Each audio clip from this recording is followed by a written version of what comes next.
welcome to the next episode of the Beach Court Podcast. My name is Eric Ridgway. I'm joined here by Parker Greenwald and Max Corcoran. As always, Max and I just got back from Knoxville, Tennessee, and Parker had some fun cup finishes this weekend that we'll jump into. We're also going to review the top 8 finishes and kind of our thoughts on the meta. There's a lot of content going on. I'm not going to spend too much time on that. But we do want to get into some spicier decks that we saw make day 2. So if you're looking for some decks that you want to hang out with and play this weekend for fun, stay tuned. Well, we got some decks for you. We also have some interviews from top 8 finishers, Jose Marzon and Aiden Cous. So stay tuned for that, and then we'll talk about Roaring Moon and Lost Box. But gentlemen, let's jump into it. How are you guys feeling today? Pretty tired. Had a long day. Drove all around the state of Florida, but back to record this lovely podcast. Look forward to every couple weeks. I remember Yeah, the same. last time you did that, I qualified for Worlds. Yes, that is a thing that happened. We definitely didn't catch a 4:30 a.m. flight from Puerto Rico and drive basically straight down to Miami. Definitely not that. And then drive back after. Yeah. Yep. That's like my favorite Eric and Parker tale because I too was on that 4:30 flight, but did not take the drive, and then just being Yeah. like 11 p.m. being like me ready about to go to sleep and just getting a call like what? I'm like hey, we won the Cubs. Like, yeah, let's go. I'm going to bed. See you all in. See you in 6 hours. Yeah. But yeah, I mean, for me too. I mean, I just really just got back to Florida from Knoxville today, so I'm still kind of catching up, recovering.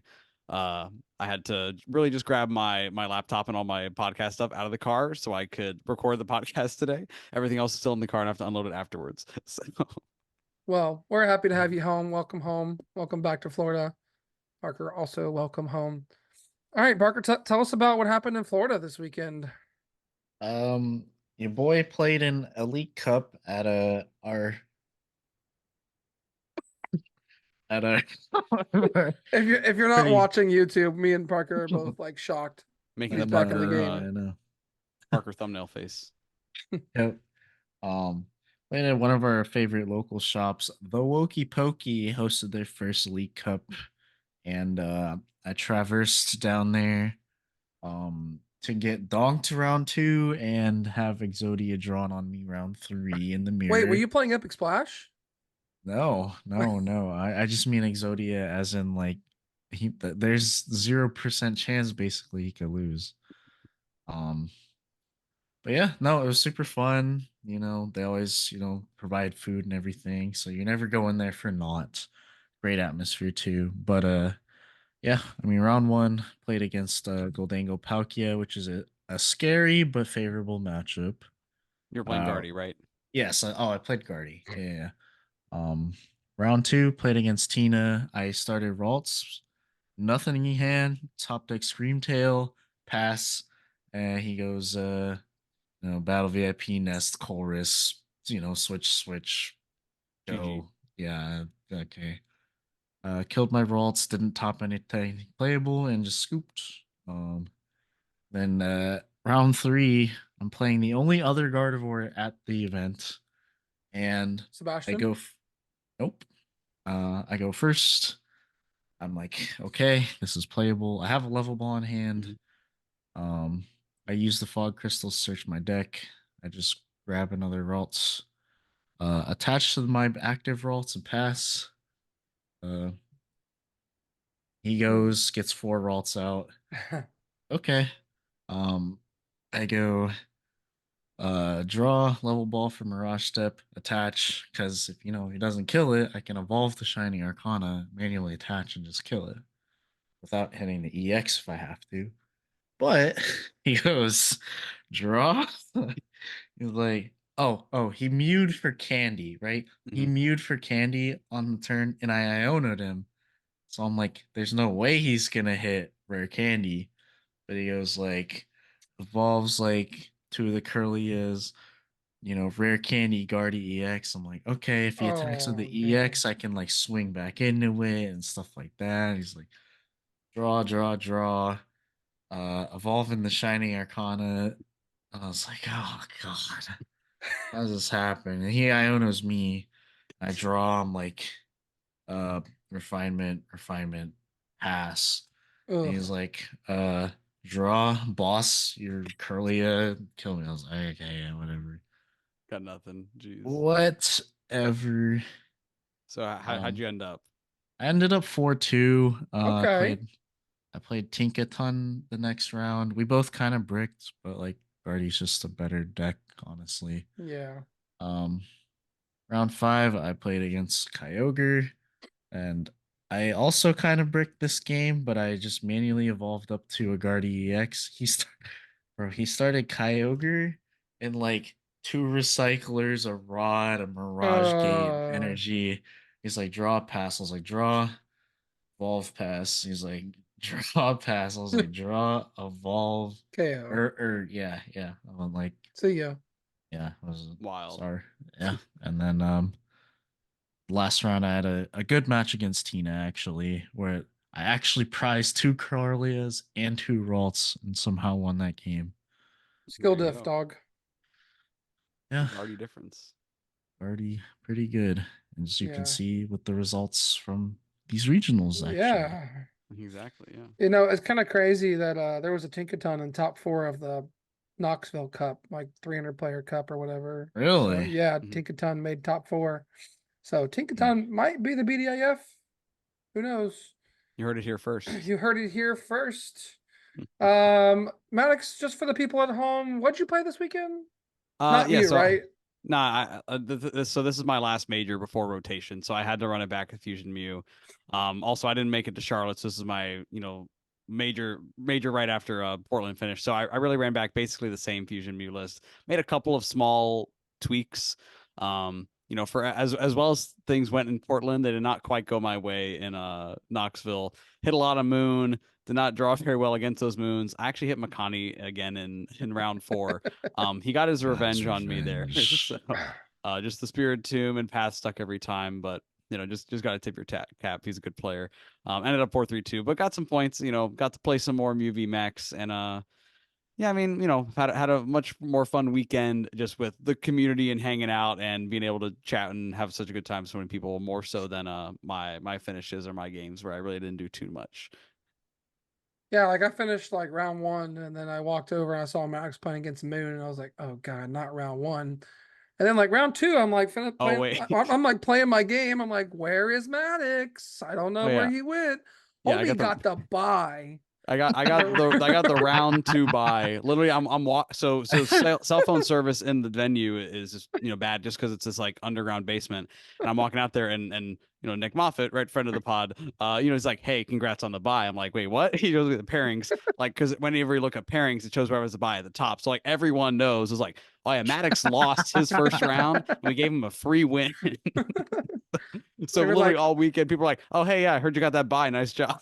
they were like, sorry for giving you Moon round 1. Here, take a free win. Yeah, so it was Literally fun. to I this mean, day, you've got like, I know your other ones weren't buys, but you've got like 3 to 4 free wins. Like just people not showing up. I I mean, haven't got hey, one yet, bro. Like I'm at these bottom tables and you're I'm here to like play. grinding. I'm like, man, I'm sweating my butt just to get 10 more points in day 2, man. It's like, what in the heck? Me And when on the you note, sweat your butt. and on the note of the random matchups, man, like, so I mean, so I come back from the bye. I hit an Arc Tina. I'm like, okay, cool. Didn't expect to hit an Arc, but here we are. Immediately hit Makani. I'm like, okay, another Arc. Lose that one. It's like, all right, it's Makani. He had to get his vengeance on me. It happens. Then I hit Cloth, Iron Valiant. Well, sorry, Cloth round 5, Iron Valiant round 6. So I'm like, I'm just hitting all the off the wall decks. Well, round 7 hit round 7 was a Moon. Lost that to put me out of contention. Round 8 hit Grant Manley, who was also out of contention at this point. I'm like I'm out of contention. I'm 4-3 and I'm hitting Grant Manley. We had a close set, but he was playing Kyogre. So we were talking about Turbo Lost Box coming back. I mean, he had the turn 1 Dragonite on me. I'm like, whoa, okay, all right, go off, man. And then round 3 hit a Moon, but was able to squeak out a tie there. So just not very very off meta weekend for me. Didn't hit any Gardevoir, no Charizard, but a lot of Moon, and did not have a good time with it. All right, so the Mew VMAX cards, where are they? Are they buried? Are they cut up? Like, Oh no, they're still here. No, happened they're to still these here. yet? They're still sleeved up. Yo, I mean, expanded baby. listen, Mew EX, sorry, Mew VMAX with hand trimmer and the maximum belt, like honestly, would be so good. They're lucky Mew VMAX is rotating. Let me just put it that But way. for real though. What about you, Eric? I mean, I know. I mean, hey, back to day 2. Back in day Keeping 2, it going. baby. Yeah.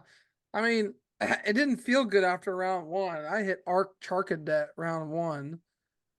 Anyways, I chose to play Sablezard. I was kind of thinking about Moon. Moon was on my list of plays. Kind of working with Jason and their team on the list, and the list kind of felt good. But I just thought there was going to be a lot of mirrors and a lot of Maridon. I'm like, not a lot of Maridon, but like enough to like. I just didn't want to deal with like 50-50s kind of all day. Like if I want 50-50s, I'll just play Tina, right? Like that's just where I'm at. So I took a deck that I thought had a really good matchup spread this weekend, Sablezard. And I didn't, McConaughey's, we'll talk to him later about his run. Sorry, McConaughey, excuse me, Aiden. Talk to Aiden about his run later. I didn't get the idea from Aiden. I saw it actually on Little Dark Fury's website on his YouTubes, and I was like, "Oh, the Mawile, like not just like autos Guardy and Charizard." So I was like, "All right, if we can improve both of those matchups, then like Lost Box in a good spot. Obviously, like Azul's crew played Lost Box, Aiden played Lost Box, did well with it. So like my head was in the right spot. I just don't really enjoy playing Kyogre as much. So played that, felt pretty good about my matchup spread. But Arceus is one of the worst matchups for the deck, right? Without the Dragonite and Kyogre, you probably just can't win that. So I hit Arceus Charcadet round 1. I'm like, all right, well, what is this? I'm like, okay, he's probably running Rayquaza is what I thought initially.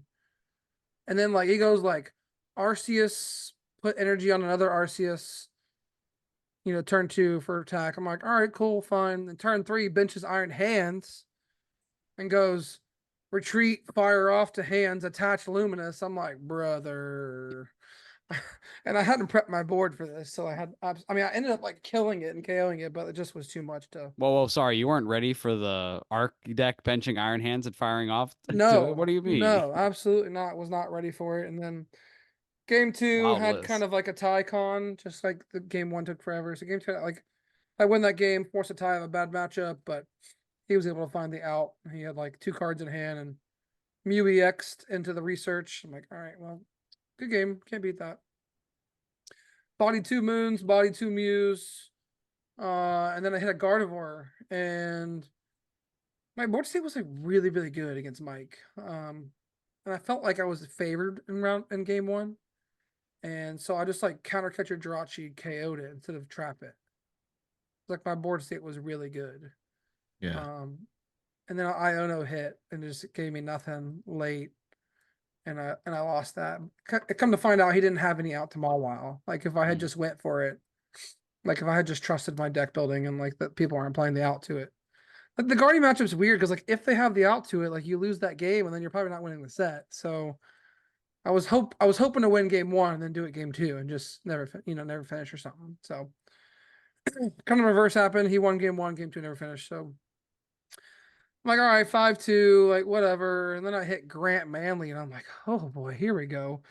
4-2. Yeah, so we had heard his crew was 4-2. on Kyogre at that point. Yeah, I knew they were on Kyogre, so I was like, all right, well, as long as they're not playing Jirachi, I'm favored because I can just cycle Sableye way faster than they can. So kind of put them through the ringer game 1. Like the scariest part is like the ninja, right? If they go second, which he won the coin flip, went second. Like if I don't get Manaphy down, it's like scary.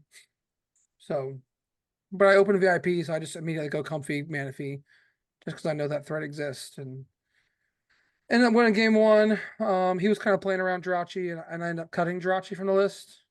So game 2 was a little bit closer. He was able to try to like play around Roxanne, and set up some math. And then on my switch cards for prize, and obviously I know to save him. So I was gonna mess up his math towards the end. He's like, I really wish I played Halucha. I was like, yeah, I mean, Halucha would win right here. I mean, but so that won that one. Then I hit Connor, Connor Chiapetta, is that how you say it? Yeah, friend of the pod, hit him. Arceus again, just bad matchup, right? So game 1, get bodied. They play Jirachi also. I'm like, cool, make it even worse for me. And then game 2, he doesn't get a V-Star out, so I win that one. Like so game 3, I'm like, hey man, you want an ID? And he's like, nah, I gotta play it out. And so he ends up bricking, and I end up, basically donking his Bidoof and winning that one. Then hit a favorable matchup round 9, decided to play it out. Yeah, But so you're 6-2 at this point. yeah, 6-2, decided to play it out because I'm trying to like get a top 8, right? I'm trying to get a good finish and hit a good matchup. James Hart, he just top 16 or top 30, something like that. Charlotte, so I was like, all right, it's me. I know how to play it, but he was able to win game 2 after sticking a judge, and then game 3 just wasn't able to finish. Well, that's fine. Still on day 2, 6-2-1. So we got a chance, and then round 1, day 2, hit a Sablezard with Jirachi double Roxanne, which is like literally just unwinnable. Like no matter what it's like almost unwinnable. You had no Jirachi of your own. Yeah, I don't have a Jirachi of my own to stop them, and like double. I can play around 1 Roxanne, but I can't play around 2. And he pulled off double Roxanne game 2, and then game 3 he won. Then I hit David Keener playing the Paradox box round 11.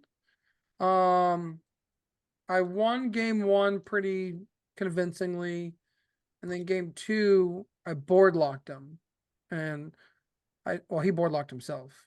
You kept him board locked. Yeah, I kept him board locked. So like turn 1, I was like, oh, he's board locked, I can go for it. But I was like, oh, that's a little early, so I cram. I'm like, all right, sure, cram. And like next turn, he benches the cram back to like block himself again. And I'm like, all right, what we're going for? He's got 3 comfies on board, a Raikou, a Cramorant, and Manaphy or something, or something. Bad starter, or yeah, something. Yeah, something, right? Maybe it wasn't Sableye. 3 comfies, Cramorant. Oh, Ninja. Yeah. So I'm like, all right, well, I'm gonna go for it here because I got to Sableye pretty fast. 4-4-4, right? He goes 2 switch cards left, goes switch cart. That's fine. What is that? 3 go 5-5-2. 5-5-2, put 6 on all the comfies, and then next turn I've got counter catcher KO Raikou with Sablezard and Roxanne. So off of that, he's got 2 prizes left. He has no damage on my board, and he has to pull off Iron Hands and Rope to make it to win. So he finds it off of Roxanne too. Finds a chorus, finds hands, finds double gate, finds the world. I'm like, all right, well, you win that one, and then he just won a quick game 3, so that's fine. And then there's like the rest of it from there just really didn't matter after you lose the first 2. Just was able to win one of them against the Moon, lost one against the Tina because again, Roxanne's a lie apparently. And then finally got value out of my Maul while around 14 against Dean. Felt terrible. Block Snorlax players, if you're listening, I don't know how you do it. I'm like, Vanishing Wings, tempting trap. Vanishing Wings, tempting trap. Vanishing, like it just felt like the worst. And but he handled it well, and then just ID'd for top 128. So put us at 554 points, and we're almost to Hawaii. We can start working on this bod and get rid of some of this belly. So if you guys want to money match me for some weight bets, let me know. all types of money matches now in the TCG community. Yeah, all types of money. That's right. Right now, you just need a top 64 regional or top 1024 NAIC. Yeah, it's kind of crazy. I mean, hopefully right there, man. Hopefully we're disqualified before we even go to Europe, so that'd be nice. Yeah, he's going for those challenges, cups, points, still some to earn. Yeah, so speaking of cups and challenges, you guys want to jump into some decks that intrigued you, and you want to talk about any of the results from Knoxville or Liverpool? I mean, we know like Mew did Mew things at Liverpool. Mew did not do Mew things at Knoxville. Anything you guys want to point out about the results? We talked about it, a couple podcasts ago, how like Moon is like such a ridiculous card, but just hasn't found its like place or list, and a bunch of people are going off like Ross Cawthon's list that he played a couple events ago, and it has just shot up in popularity, and now they're all pretty much like playing catchers, like actual Pokemon catchers and stuff now, and like it's just really like an all-in deck, but it works, and it's really inherently strong, and saw insane numbers for the weekend, honestly. Yeah, I mean, second most popular deck day 1. Yeah. It I was think not what I wasn't was the ready most for. day two? it was most day two. Yeah. Yeah, I like, think it that was like was 20% day two, right? it was, yeah. Yeah, this was Moon's tournament, really. I mean, we had kind of, there was a little bit of rumblings of just seeing some success of it in Charlotte. It was kind of on our radar and just saying like, hey, Moon's a deck to watch out for. And I think really just a lot of people went with that. There, if you look at the original Ross Cawthon list, I mean, there's so many entries for it now, just of the tournaments of the past couple weeks. I mean, it's the first time we finally saw two Roaring Moons in top 8. I mean, and both, did very well, and honestly could have maybe even had a better shot had they not hit Aiden Cous and his Mawile in for top 8 and top 4, right? It kind of almost an auto loss there. Can't get going quick enough. So, I mean, again, really just huge weekend for Roaring Moon. Yeah, kind of the reason why I chose the deck I played. It kind of was anticipating an increase in Moon pretty highly, and and it paid off for sure. One thing I want to call out that we haven't really heard of in the US much doing well is you got Entei Valiant in top 8, Tyler Yeah. Matthews. I haven't really seen the list do well here in America. But he had some good matchups. I think the Moon is probably a favorable matchup for them just because of the thing, if you find the switch card on your Entei, that combination, they They got to need to, gouge. yeah. So And they can't gouge you, right? If they yeah, do, they then they're can't gouge it, and they they're just just like saying, okay, absolutely ping, lose. ping, or Yeah. ping yoga loop, right? Like, things get really bad really quickly. Yeah. I mean, Tyler's list was also really interesting playing the 1/1 barrel line, really adding some consistency, saying, hey, I can't get Roxanne late. You can't beat me that way. Yeah, the barrel line is interesting, right? It takes up a board spot, because usually you're looking for Squawk mostly. You're looking for an Entei. You're looking for the Looper. You're looking for 2 Valiants, so Hmm. the board space gets a little tight, but he made it work. And I think Azul said it on the stream today, and it's like, hey, if you want to play Entei, like just pick up Tyler's list. He's refined it a lot, and just play it. Yeah. For sure. I mean, and do have to mention, right? This was Knoxville was Guardy's return, right? Guardy ended up winning the whole tournament. We saw Yep. another Guardy in top 8. Before it used to be, oh, here's that one token Guardy with a high placement, but we saw lots of Guardies doing well, 4 in the top 16. Especially with a lot of Moon on the rise, Guardy's pretty favored in the Moon despite the weakness. And honestly, just had that big showing that we knew it was capable of. And now Paldean Fates are coming out, and the Moonlight Hill going to be legal here pretty soon. Do you think we'll see even more Guardy? Maybe. I mean, we saw Maridon drop off hard, right? Like all the Yeah. Maridon players jumped to Moon, most Yeah, likely. like 6% or something. Yeah, like 7. In day 2, there's only 5 decks. You have Maridon. Who finished the best? Shocker, friend of the podcast, Adam Reinhardt, top 16.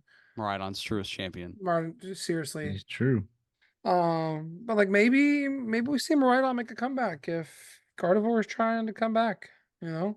It's almost funny if we're coming full circle to back to LAIC because it's kind of been the same format. Well, sorry, it has Yeah. been the same format since then, right? We saw Guardy played a lot. Maridon beats that. Maridon's played a lot. Okay, now we're gonna play Charizard. I'm gonna play these other decks that kind of push Maridon out of the format. Oh, Guardy's coming back. Oh, hey, maybe it's Maridon's time again. So, it's funny to see enough evolving of the game that we kind of are back to original state almost. Yeah, Parker, how do you feel about Moonlight Hill? Do you think it's a good card in Guardy? I do. Uh, it's like, what do you cut for it? But like, what I struggled with this weekend was like most Guardy decks only play like, well, I guess some now are playing the worker again, but I only play 3 outs to path. So like, if you brick and half the artisan, like you're gonna lose the stadium more to like Tina. Like Yeah. they could win without even playing the game. They could just path you 3 times and win. But as a card, yeah, that makes your Shining Arcana hit, 2 more energies. Yeah. It's pretty Do you cut crazy. Zacian for it, maybe? I didn't even play Zacian, Oh, bro's cooking. Spicy. but I think could be worth it. I played the luxurious cape, so like you have a Screamtail nuke, and you could technically put it on your Arcana. True. I do think yeah, it's definitely like if more path is seeing play, again, with more moon, if that pushes some Tina out, right? As long as path is going to be around, you need to keep those path bumps. And Yeah. I think a lot of the lists in Japan are just kind of have the one of Moonlit Hill in their stadium mix, where it's like, hey, if they can get to it and find it when they need to pull off the play, it's great. But it's not something that we're seeing as like a 2 or 3 of, even though it does have a really powerful effect. Yeah, something else to talk about because I don't think you have it on your list of spicy decks that you guys chose. We saw Lugia make day 2 at 2 events this weekend. Is it Lugia's time to shine? I mean, Lugia has a good Tina matchup, right? Yeah, it's slightly it's a little favorite in Tina. I mean, it's Alec Geisler Yeah. who played it. And then in With Melbourne, 2 we iron had hands. Yeah, Nigel- Two iron hands. Nigel Tan made day 2 top. Actually, made top 8. Excuse me, made Oh, in top Melbourne. 8 with in Melbourne with a 3 Burnett Lugia V-Star list. We saw a few of those lists around before, just up in the consistency and saying, hey, I'm going to find that Burnett. Only plays the one Luminion V. I guess limit the liabilities and just say, hey, if you start the Burnett, then you're going to be in better shape. But yeah, I mean, Yeah. it definitely they're doing something in the land down under there. Lugia's back. I mean, if my excuse me, if my Rhydon's like on the downcline, then that opens a hole for it It's to the come back a time, little yeah. bit, right? For sure. So maybe Lugia was the play this weekend. Maybe. We just didn't do it. Yeah. Anyways, you guys ready to move on to the spicy deck segment? Yeah. Time for the spice. All right, Maddox, what do you got for us? Where's your deck list coming from? Whose deck list is it, and where'd they finish?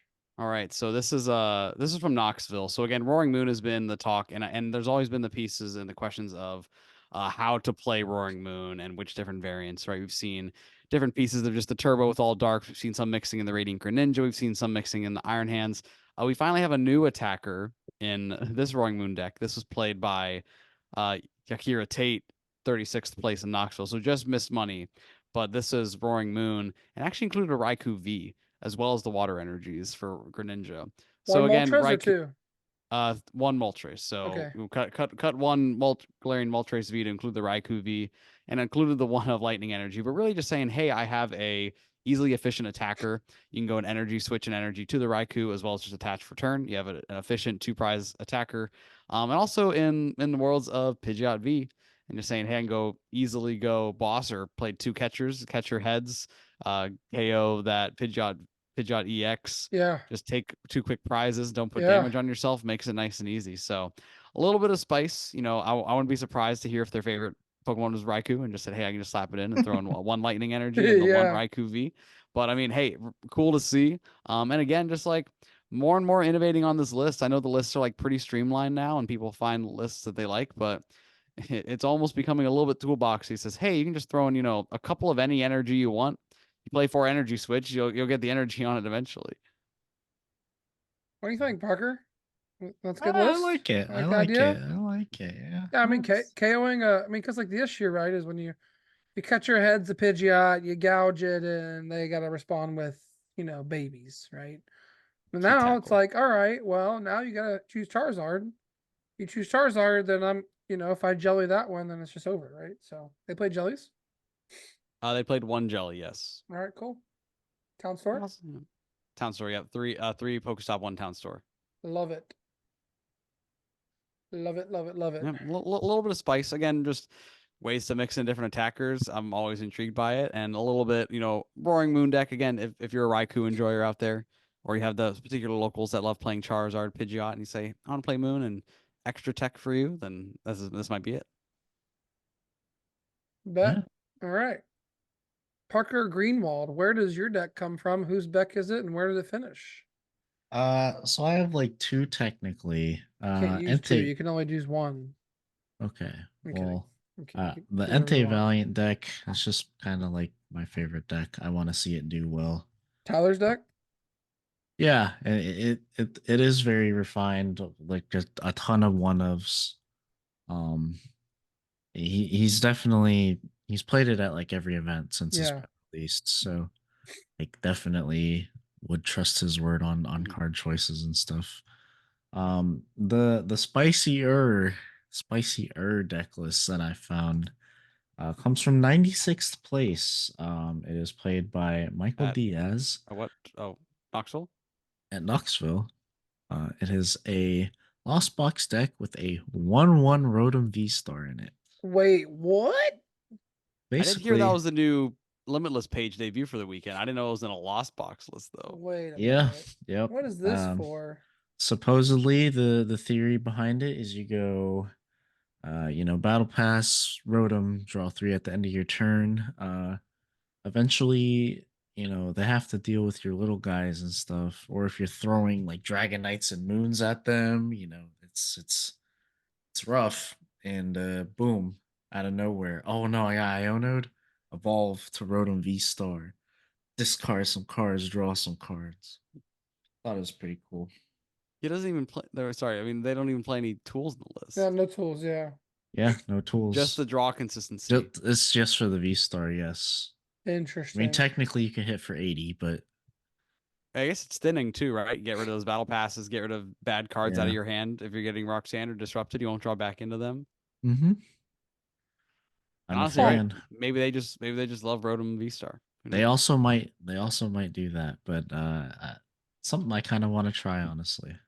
We know the principal is over here like, oh, time to cook. Oh, it's a Lost Box deck. That's true. He doesn't like the Lost Box decks. Mhm. For those of you that don't know, we have a local principal, David. He loves Rotom and actually made Rotom V-Star a pretty good deck. Played it to Orlando. Did pretty well with it. But yeah, David, if you're listening and you want to put Rotom back in your deck, you got to play Lost Box to do it. Sorry. All right. My turn. Mine comes from the land down under. 16th place regional at Melbourne, Aaron Lee Cole.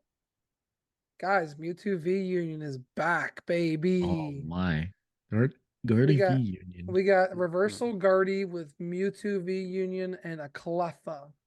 So is this Cleffa's Cleffa. first Limitless page? Hold up. Nah, Nah, someone it's else been got around. it. Oh, because Sander did it with Control. Yeah, I was about to say control staple. But that's at a everyone loves it. special event. Does that even count? Oh, Yes. I mean, Well, if you're talking about Barcelona SPE, yes, that counts. That's basically their regional. all right. There's all just right. there's just like rules in Spain about what they can call it. Okay, fine. But anyways, yeah, so Cleffa got a day 2 page this weekend, another entry. And it was with Aaron Lee Cole's spicy Mewtwo V Union list. I like it a lot. it's pretty spicy. Big Yeah, fan of it. Definitely Reversal want Guardy. I'm sorry, we just haven't seen that in so long. so long. Yeah, I mean, the only Electric. issue with the list is that there's so much dark, right? You're losing a moon, probably. You're losing the, things. I wish we had a. Wait, do we have Pokestop? Hold on, let's look at their run. Hold up now. Let me cook. Melbourne. Wait a minute. Oh. We're going the live Pokestats check. Live Pokestats check. Event.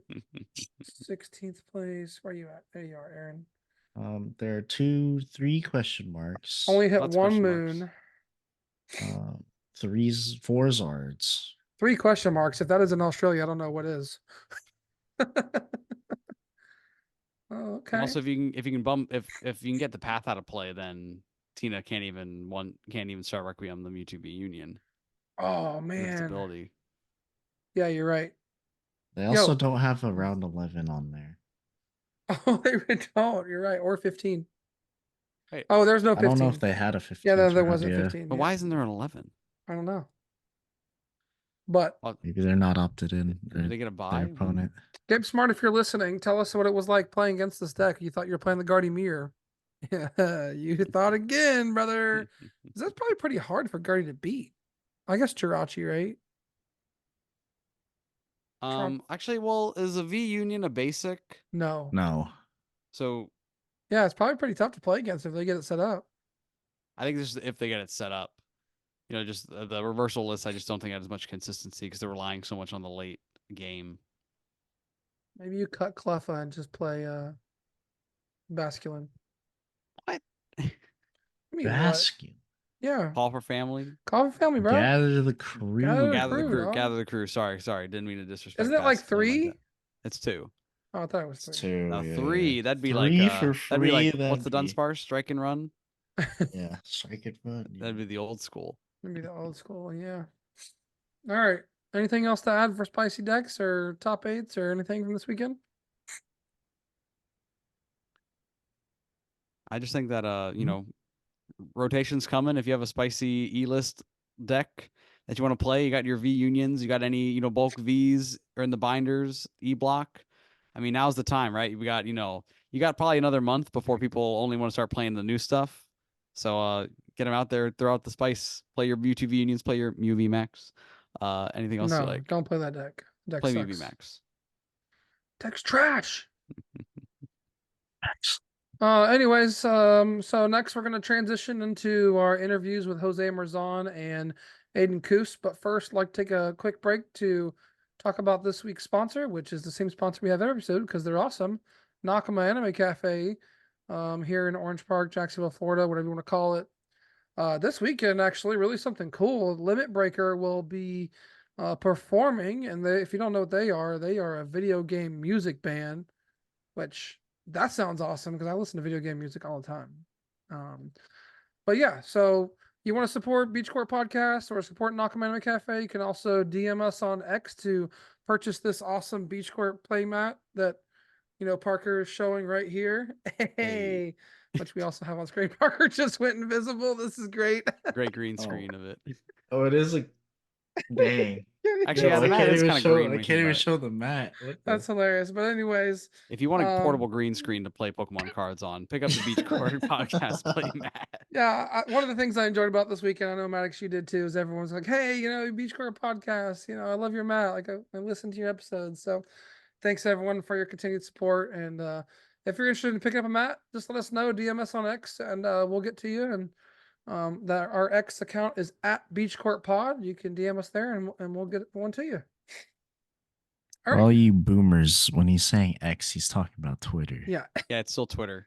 Yeah. I mean, I'm trying to like, I know you're trying to be hip. trying to be cool, man. The lingo, the The kids. lingo. There will soon be a generation that'll just be like, "Oh yeah, it's X. What's Twitter?" Well, Don't do I this to think me. what today was, if I'm correct, or one of these days, it was just recently Facebook's 20th anniversary. Oh wow, now you're making me old. Quick, let's get to these interviews before Where my grays start appearing. Anyways, next up we have an interview with Jose Marzon and his top 4 Roaring Moon list. Hey everyone, welcome back to the Beach Court Podcast. We're joined here by Jose Marzon. Jose just finished top 4 at Knoxville Regional Championships. Congratulations, Jose. How you feeling, man? You home yet?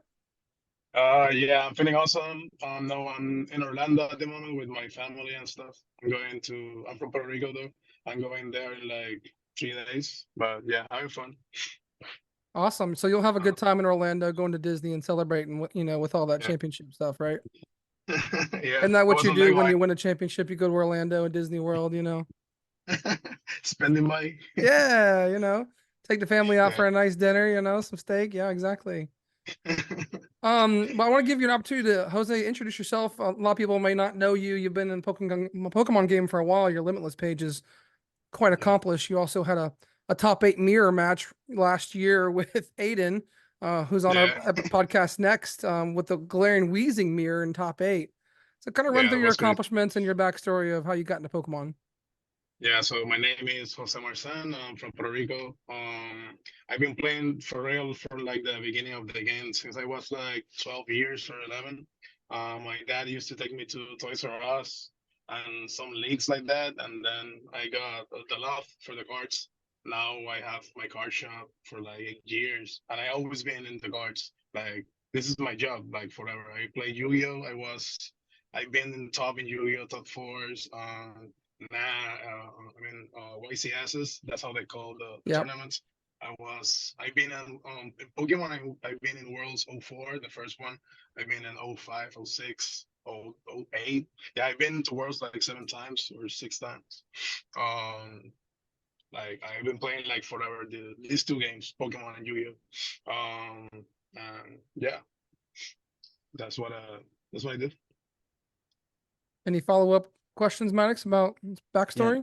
No, I mean it's great. I mean, I'll love to see running the card shop. I mean, I'm curious a little more about that. I mean, again, like hosting local events and I don't know, it's not too often, a lot of people, go to card stores and there's the top players and say, oh yeah, it's my place. And I get top 4 to regional and go to YCS and go to Pokemon Worlds and do all the things. Yeah. Yeah, I get that all the time. Like I know these people like Ross Cotton, like Jason Slasinski. I've been in all the time in Pokemon. Like yeah, I've been playing with all these guys forever. Yeah, Same for you. what's the name of your card shop? Because there It's- might be a it's Puerto JM Rico SDE, so you want to stop in there this year. Yeah, the name is JM Games. I'm Jose Marzan, so JM Games, but it's not like that. It's my wife is Jennifer, so Jennifer and Marzan. Oh, so okay, sure. That's what gave yeah. you the naming convention, right? But it just works for Yeah, you basically. also. Yeah. Yeah, you Okay. can't name a store after you, but if you name it after your wife, then you're okay. Right? So- Yeah, it is. exactly. Yeah. Well, yeah, let's jump Mhm. into Knoxville. Everyone's here because they're listening. They want to hear from you. Roaring Moon has been the hype Mhm. lately, since Ross kind of popularized it and got, did well with it. Everyone's like, oh, this is how you play it. It's not for SADA, right? You got to play some research, got to play some draw supporters. What Yeah. made you, how long did you know you were going to play Roaring Moon to Knoxville and what made you sway that decision? So today and like yesterday, I've been getting this like everybody thinks like I got like the Ross Cotton list and changed it, but it's not. I've been playing like Moon with my friend also from Puerto Rico, which is Julio Santos. He went like 14th place in Charlotte, like the last one, with the Moon. Like I played at Brazil. That was like 4 or 5 months ago. Yeah. Yeah, but now I played again because it was a good call. I was expecting a lot of new Yeah. lots of Miraidon, so 2 pricers matchups, and so about the list, I was about to use Gardevoir, Charizard, or the Moon, but at the end, my friend Julio told me that I go with the Moon. So I went there and revisited all the lists. Yes, I saw the Ross Garden, of course, because everybody was using it, and I took the research idea from him to go like lower in Sadas and go with more research. But I was feeling like the tools get in the way. Like I was using Pokestop and sending tools away. Right. And when I used the tools, like they didn't change the mash at all. Like sometimes I didn't get killed by Cramorant or Sableye, but the SAR matchup for me is still the same. They will always back in my stuff. So I changed that. It was or cross switchers or the Pokemon catchers. So I went with catchers. Yeah. Yeah. The Pokemon catchers is a hype card. I think a lot of our group here in Jacksonville, was on that card. We almost ran Moon ourselves. And we were kind of talking about catchers. How were the flips over the weekend? Do you feel like you're running hot with the flips, or were they just like fair? Like how do you feel like it went with your run? I think it was like 50-50. Like I lost one round, like the second round to a meter mesh. It was my game. I got everything, but I failed the 4 catchers the same turn. I have to in kill the a more same Pico. turn? No way. Yeah, I have to kill a more Pico. So I went like 2-1-1. It won't happen. So he won. He won like 2-2. I have to kill a 1 pricer, so I lost like that. But the other games, they were fine. Like usually I was doing 2 for turn and fail 1 and hit 1. Yeah, it was fine. It was good.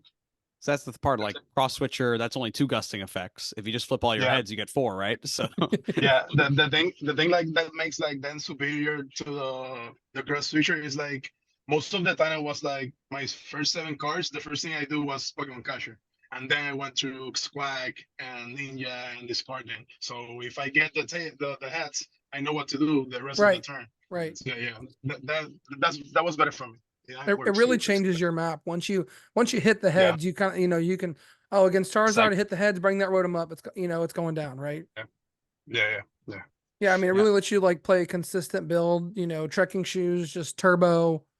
Exactly. Talk about some of the cards you chose to play in your deck. A lot of people haven't been playing like on Iono or something. They just say, just go bird, don't worry about it. I saw you included the Iono and the 4 shoes. How did those cards feel? I was always playing like 4 shoes because I think like you need to send the energy to the discard pile, and also like every matchup is different. Some matchups like Charizard, I don't play Squawk ability because that's the key for them to win. So I don't play that. I go with the Ninja and shoes, and that's the only way to do it. And about the Iono, my friend Julio always use it, and and I keep it because you can do double Iono, double boss with the ball pad, and they don't like expect it, and it's a power play. And Yeah. with catchers, you can go like catcher and then Iono for one or something like that, Oh. or two. Yeah, it's broken. It's pretty good. Maddox, any list Yeah. questions? Yeah, I mean, again, I just want to talk about the tools, right? I know you mentioned that's the big concern. I know some people were cutting Pokestops, put in like town stores to find those tools. I think it's a good point Yeah. because like the ancient booster capsules is kind of like a passive tool because your opponent has a chance to lost vacuum it or go around it, things like that. You know, but I know a lot of people are, you know, big on like emergency jelly or some of those other pieces. You know, how do you handle those matchups like Miraidon or Charizard, you know, without some of those teched-in tools that a lot of people, you know, say, oh, you have Yeah. to get this for the matchup type of thing. Obviously, you don't Yeah. because you got fourth place. But like, how do they manage that? Yeah, I got like 7 messages today on X about that. Like, what do you think about the tools? Why you have the tools? Well, for me, like the ancient booster is good against Charizard because you know they won't attack for how much 220, never, or 290, but they can back in it. So if you go like kill Rotten, they back in it, kill you, and you will lose most of the time. Yeah. But the gel is good, but just again, like I said, like Sableye or Cameron. But in that matchup, like Lost Box, I wouldn't think it was that popular. Like, but Giratina, yes. But you can win your two Tina because they have to play 2 Tinas. So if you go catcher, kill one, and then kill the other, and it's your game. Yeah. So for me, the tools and in the way, they're all in the way. I went with all gas, and consistent, and it worked out. Yeah. I dropped like 4 games in total. Oh wow! Yeah.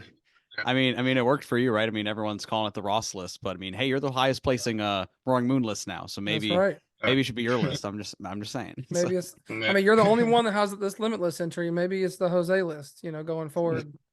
Yeah, that makes sense. Like, Yeah. So, let's just kind of like run people through, you know, some specific matchups.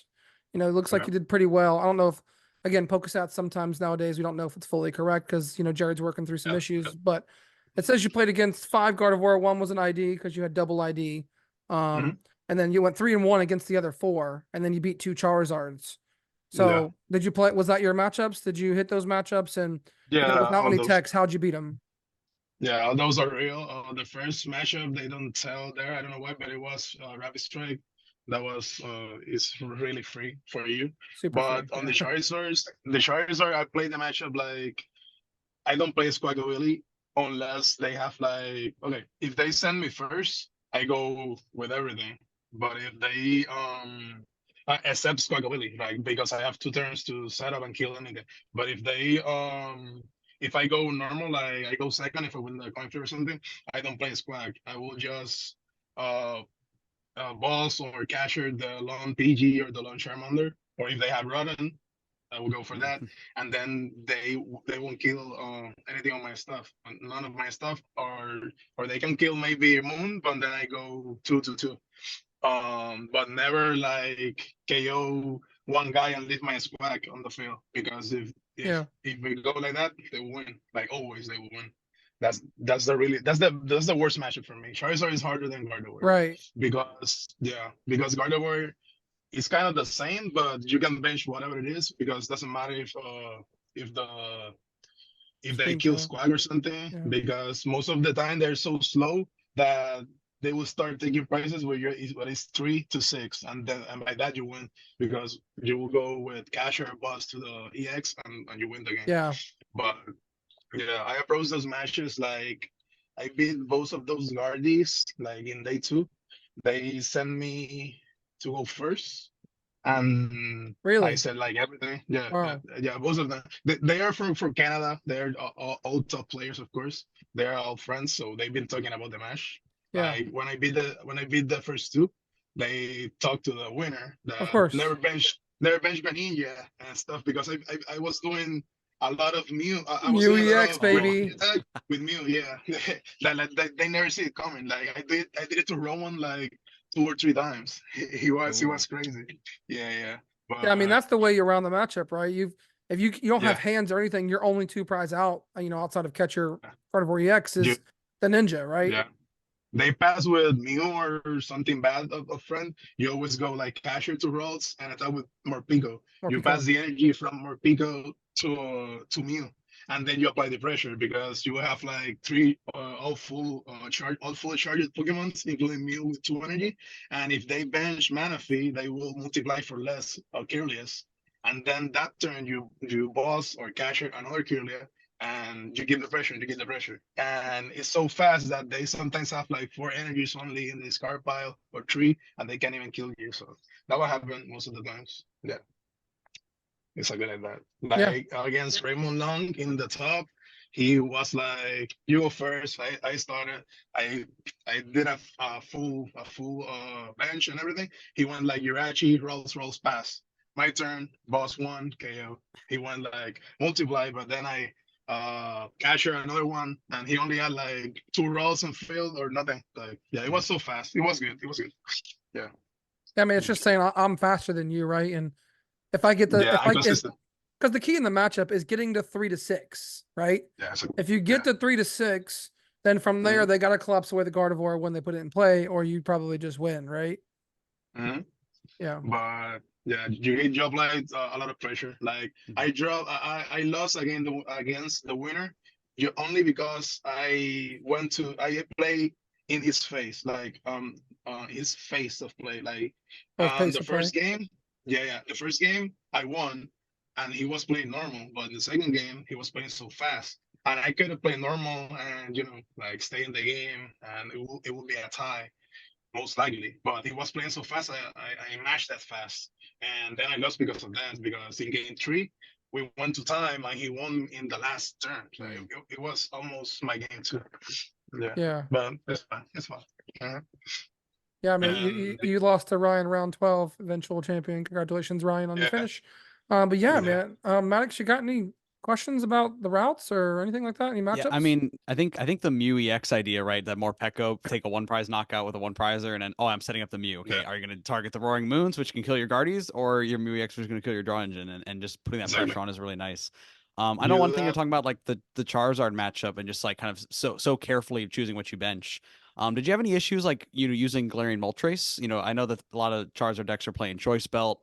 Were you able to ever say if I take a 1 prize knockout, they get like the counter catcher belt, or are you just saying you're not going to have all of that? Well, Moltres is really broken in the deck. Like, Moltres did a lot for me. I've been getting like everything with Moltres. So I play Moltres every turn. Doesn't matter which matchup, because they have to have the boss, Candy, Charizard, and the belt. Yeah. Sometimes it's easy for them, but you have to do it. And sometimes if you kill the PG, they will never recover, and you still win because they didn't have the last Charizard, or if you are Iono for 1 and they don't have P yet. And sometimes you can still beat them, even though you play the scars. And of course, if you break or you have nothing, you go and play Squagabilly. So you have to do it. But if you can't, or if your hand is broken or good without it, doesn't matter. You don't bench it. Yeah, just a really strong list. Yeah, the other, I got Giratina, which is kind of hard too sometimes, but I did the Mew and Greninja play a lot of times against them. Yeah. I mean, that's really your route against those other decks that are difficult is, abuse the copy of Mew EX and, use that attack genome hacking. Are there any cards you wish you had played, or any changes you were considering last minute that you didn't do? Yeah. One card was broken, which was Escape Rope. I didn't have it. I would have played 1 rope and 1 card, because in the mirror match you have to pass with Morpeko or Greninja and the active. Because if not, you go to the do and you lose. Yeah. Because they attack first. If I had the rope, I would have won the game that I lost round 2. The match that I lost in round 2. Yeah, the mirror, because he passed with Morpeko, I got nothing. Because I failed my 4 catches, But with the rope, it was easy. Every time in the mirror match, they only have Greninja and all Bs or EXs in the back, so that card is broken in that match. Maybe the second boss order, but that's a maybe. But the rope, 100%. Yeah. just always like forcing out of the active. Everyone knows that Moon's going at you so fast and just saying, okay, oh, you gave me a single prizer? Nope, push it to the bench. Yeah. Nope, catch your heads or boss's orders, all that. Yeah. I mean, Yeah. I've always been a big fan of catchers. Maddox, on the pod, he's been a Mew guy forever. And I'm like, bro, just play 4 catchers in Mew. Like, it's just the broken card. Just judge, path, catcher, KO. See you later, So I'm Yeah. excited to see you do that well. We also got some friends locally that they love the shoes. They love to see anytime a list does well with shoes. So David, I'm shouting you out there, and we love to see the shoes Yes. doing well. Keep it up. I think when will we see you next? What's your next major event for Pokemon? I think I'm not going to Vancouver because I had Comic-Con back in Puerto Rico and I run that with my store. But maybe I'm going to what's it called? EIC on London. London, and then Orlando, of course. And I think I'm going to everything else. Like Awesome. that's next, yeah. And just keep in Vancouver. That's it. Yeah, well, we're excited to see you at those. Just want to give you an opportunity to shout out any sponsors or friends or Twitter or coaching or anything like that you might be doing. So thanks for joining. Yeah, I don't have any sponsors because I have my own shop, JN Games. You can get my website, jngames.pr.com. You can go there and get like anything you need, single cars, booster boxes, anything. And I got my own YouTube too, which is Marcimon. I do my own podcasts and Spanish content. If you speak Spanish, you can go there and see that. I don't know, all the Instagram, Facebook, I'm everywhere. So Jose Marzan, X, yeah, you can find me. I'm really friendly. I can talk with everyone. Yeah. No problem. Awesome. You just send them more questions about the tools in the deck, right? On text. Yeah. Yeah, keep them coming. Keep them coming. Yeah, it's always great when you get a finish like this and be able to talk to a bunch of people and network and meet a bunch of people. So Yeah. again, congratulations on your finish. Thank you so much for you. joining the Beach Court podcast. Jose, you, it was a guys. pleasure meeting you and talking to you. But next Same. up, we've got Aiden Cous, who was our finalist in Knoxville. We'll hear from him Okay. and his Lost Box build. All right, everyone, we're back here at the Beach Court podcast. We got a special great guest here for you. We have Aiden Cous, right off of his finals appearance in Knoxville Regionals. Aiden, congrats. How are you doing today? I'm doing pretty good. Just chilled. Got back from Knoxville at very early in the morning on Tuesday, 2:30 a.m. and I am very well rested. There you Got go. some Got good some sleep? sleep. Got some very good sleep. Yeah. I may or may not have drooled a little bit. Well, hey, congrats, man, again on your incredible performance. Really, I mean, let's just jump right into that. So, Lost Box Kyogre, you've been a Lost Box champion for a little bit now. Really playing it a lot, lots of success with Lost Zone Engine. Lost Box Kyogre was a deck that was really not on a lot of people's radar heading into the event. So, as you're kind of preparing to go to Knoxville, what had you decide on Kyogre?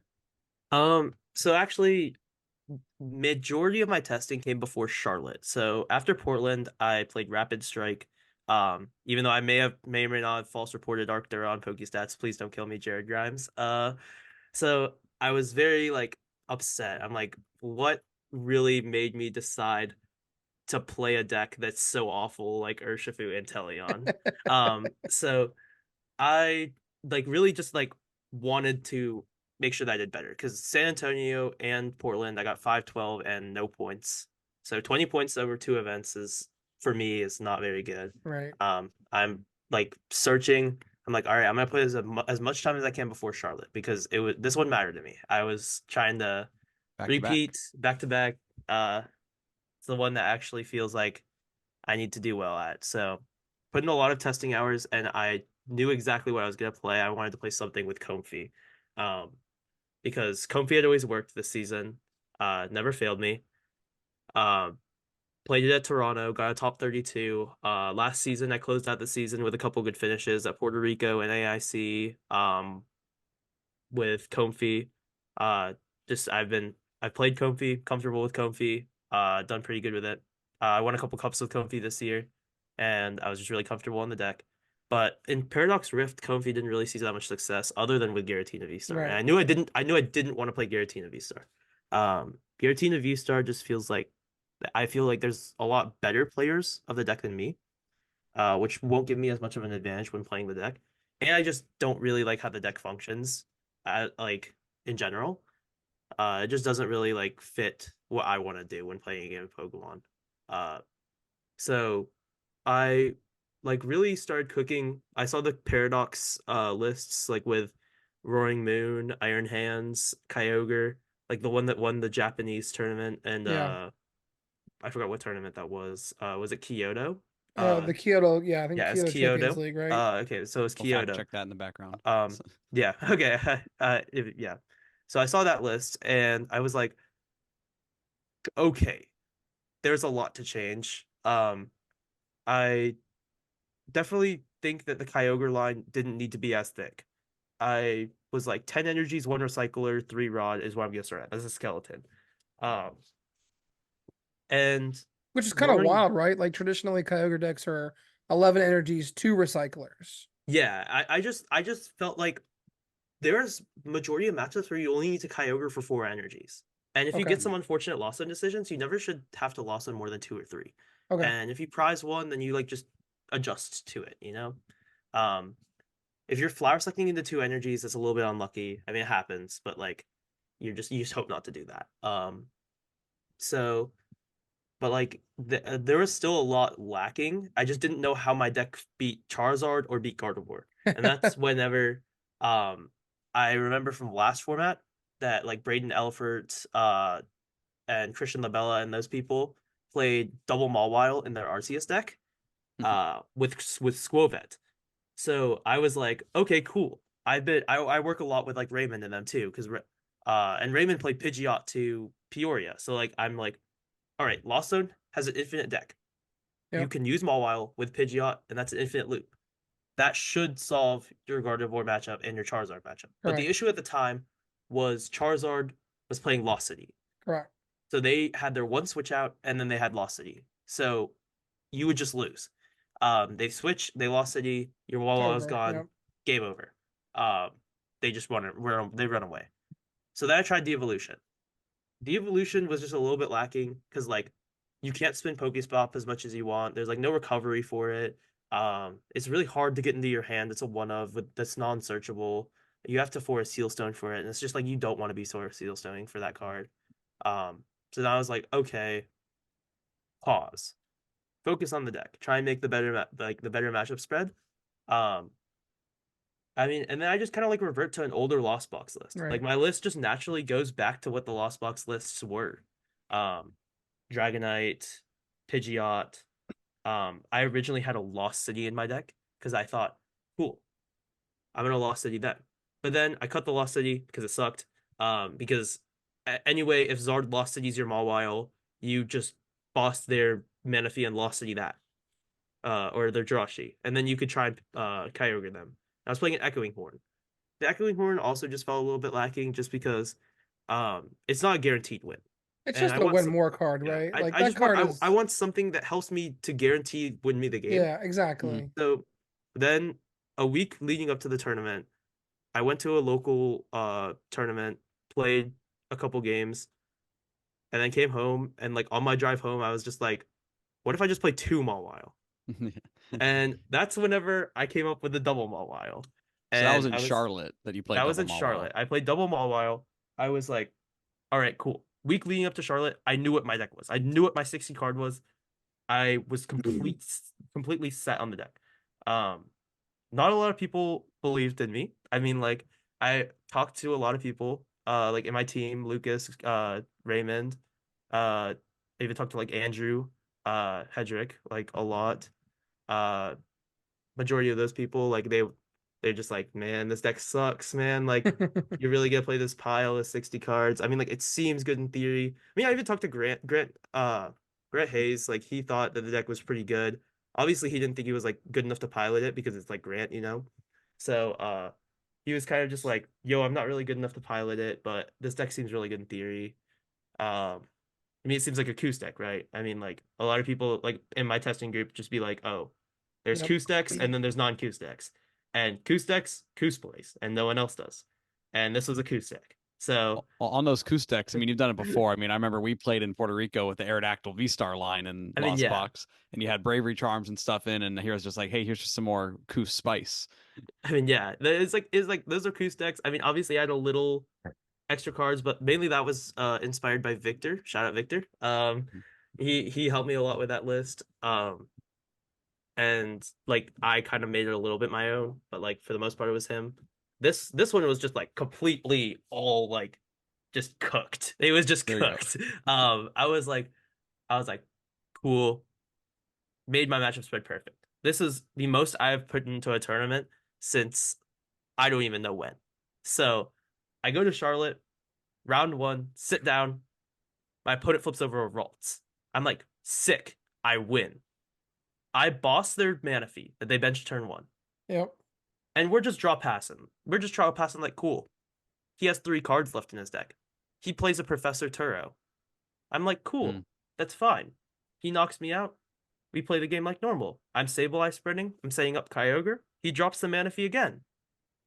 Boss And then I boss and Mawile him. Yeah. And then he goes, Palpad, Turo. Oh, Yep. And then goes Iono, pass. And then I go, sick. I lose. Concede. Go to game Yeah. 2. Yeah. Game 2, I play out like normal. I'm winning. Like I'm like doing okay. Like I have a win con and Kyogre, and then like time is called, and I have 2 turns to Kyogre, and I'm like almost there. Turn 1. Like if I had the Kyogre, I would have won, but I was like a couple cards short. And I'm like, cool, like I could set up for Kyogre next turn. Like even if he knocks out my Kyogre, I have Rod Nest Ball, like I should win the game. And then this is a tie. I mean, I salvage a tie out of this bad situation. Yeah. Then he drops an Iono and a Pokemon League HQ. Or you can't make So- this stuff up sometimes. Yeah, round no, one. Like I literally couldn't make this stuff up. I was just like, all right, sick. I hit the 1 auto loss in the tournament. Sick. Go move on. And then I proceed to like win out most of my rounds. And then a little bit of foreshadowing. I am what 4-1, and I'm 4-1-1. I tied a Mew because I played really bad and slow. I hit someone by the name of Ryan Antonucci, and said Ryan Antonucci does not know that I play Mawile. Rises Manaphy. My hand is really bad, but it has Boss Mawile in it. So he level balls, searches, and is like, oh shoot, I prize Manaphy. I'm gonna probably lose this game. And I'm like, well, sick. And then I eventually lose because I just get Iono spammed and my hands just continuously start Yep. getting like really clunky. And then game 2, I just have the worst 20 card hand of my entire life. I drew like 20 cards and no basics. I had Cramorant, Mawile, and Radiant Greninja, and no other basics or no other basic search. And like I took a picture of the hand. I showed a lot of people. The hand was awful, and then I'm like sick. I'm going. If I best case scenario is I'm day 6-2 this 2,300 person event. So Oh, tell me, I missed points at 5-3-1. yeah, dude, that's ridiculous. Like and then I do win out. I go 6-2-1, and then day 2 starts. I'm doing pretty good. I'm at 10-2-1, 4-0 on the day. And then I get paired against a Zard. And then some unfortunate stuff happens with like a little judge call. We get the tie. And then I ID'd my last round at 62% resistance going in. I'm at 62% resistance. I was like, after I ID'd before the round and results were in, I was like 13th place in the tournament. I was like, cool, I'll take my $1,000 and leave. Like, it's a really hard tournament. I went 402 in day 2. Oh, that's I- right. You got 33rd, right? Yeah. Oh no. I'll take Bubble out. my money and go. And then I'm upstairs eating my Bojangles, and then someone texts me and is like, "Yo, check Pokestats. Check Pokestats. 33rd. Sick." Brutal. Sick. So I mean, like, how do you bounce back? Right? I mean, like, here you came, like, okay, hey, I had the worst possible luck round 1, and unfortunate draws. Weird stuff happened round 14 when you're just on this tear with so much preparation. I mean, like, what's your mindset like going into Knoxville? Dude, I mean, I was completely defeated. Like I was like, I was that one day, I was like probably one of my saddest moments playing Pokemon, because like I felt like I just played my best and like I just didn't get rewarded. which is kind of like the opposite of Knoxville, but like still, I think I played my best, and I just didn't get like what I think I should have for what my play was. But I mean, like it happens. So I just move on to Knoxville. I was just like, all right, there's a good thing that could come out of this.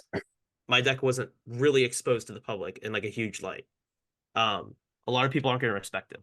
So yeah, and that and way like 33rd maybe helped you a tiny bit. it was did, just yeah. below that line where It people was started checking just decks. below the line of like where people start actually checking the decks. But yeah, I just went into Knoxville knowing didn't test very much at all. I went to a league challenge. I lost to Sandy Shocks EX. I went like 0-2 drop. Cool.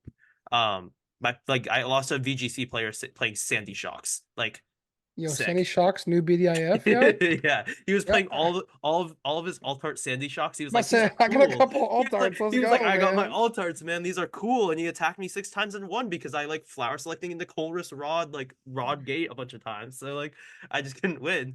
Yeah, and then I lost. And like I know Mario was like, dude, how did you lose to Sandy Shocks, bro? That deck is terrible. And I'm like, dude, I couldn't attack to win the game. Like he attacked me 6 times and won. And he had fighting energies off of Gutsy Pickaxe. Like Can't beat that. Yeah, I can't beat that. That's sick. So your one change from Charlotte to Knox was minus Mawile plus Jirachi. Yeah. Why? So I had this weird feeling that some good players would pick up my deck because the deck was too good for people to not notice it. I kind of just thought, I was like, there's no way at this point that everyone knows what my deck is and no one plays it. Because I just thought my deck was too good. Maybe that's a little bit of an ego thing. I just like completely thought my deck was just like too good in the meta right now to where people would play it. And I also thought Sable's Art was still going to be like a play. Like people would play Sable's Art and I didn't want to take a bad matchup to it. And I did think that cutting the second Mawile was like, it didn't hurt. And it was like okay against Tina. Like it like came up occasionally.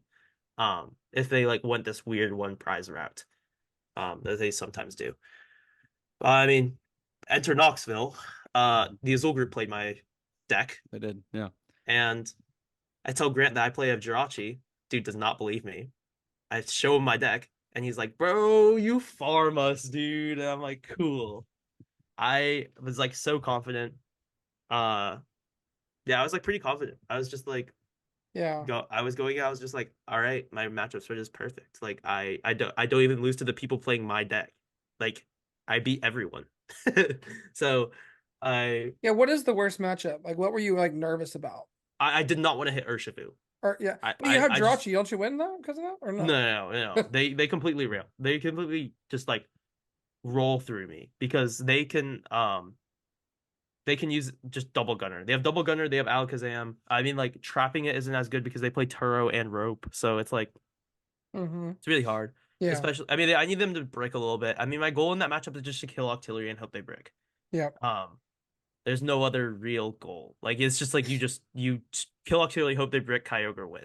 Like Yeah, you just never get to Roxanne you, either. you don't have right? Raikou. I mean, if you had Raikou, it'd be a little bit easier. But like you don't have a big attacker that could just swing into them. That's really good Yeah, because you Dragonite can't just kills Dragonite. your Yeah. board. Yeah, Dragonite kills your board, so you just can't do that. So Anyway, on, yeah. on that note, right? You're not wanting to hit Rapid Strike. Day 1, round 6. Yeah, You know, you see the pairing come up and you see Alex Kreckler, right? Like Yeah. you know he has to be on Rapid Strike. You just took your first loss of the tournament. You're there at round 6. You have this most cracked deck. Dude, I was at table 1.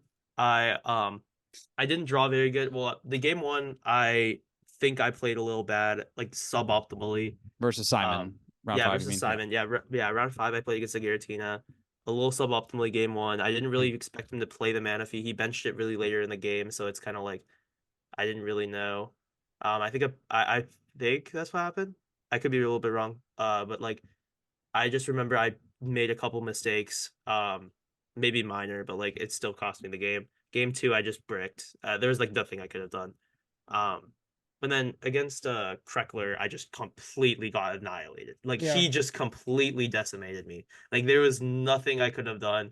I just got ruled. Like I completely that was the most I think I've gotten ruled playing a game of Pokemon in a while. Like I just like there's just no chance like at all. And like I wasn't that I wasn't even playing the game either. Like I was just getting rolled. So Yeah. yeah, I just lost. I was like, it's okay. 4-0, 4-2. Just gotta win 2 more games. I mean, then like I hit a Roaring Moon player. I thought it was good. I mean, some stuff happened. Uh, I didn't play the best of my abilities. I was a little on tilt, but like I like Yeah. it was more from the fact that I was just tired from staying up a little bit later on the night before. But I mean, I like not really proud of my play on like my losses, and the tie, um, in day one. But I'm very proud of my play on majority of my wins. I think majority of my wins were me playing just better than my opponents. Yeah. I mean, and those wins, right? I mean, you're right, kind of maybe almost felt eerily similar to Charlotte 4-2-1, but then, right, spoiler, you won the next 10 to make Yeah. the finals, right? I Yeah. mean, like what tell us about the ride of day 2 and just like how, I mean, how did that feel? I remember catching you right before top 8 happened, and you just kind of, to me, you were just kind of in shock of like, dude, I just won 6 in a row. Like I'm on one right now. Yeah, I mean, like, yeah, it was crazy. Going into day two, I had a pretty easy coast. Like I hit a block lax, which is a really good matchup. In the end of day one, I had a block lax and I had a Giratina, and the Giratina kind of didn't really draw that good against me. So those two were both really quick, easy dubs. And then day two, round one, hit a block lax, really confident in that matchup. I mean, it can go wrong if they get a little lucky off of Misfortune Sisters, but I mean, overall, like I feel like me playing that matchup, I feel like I'm pretty good in that matchup. So I won that one pretty confidently. That hit Giratina.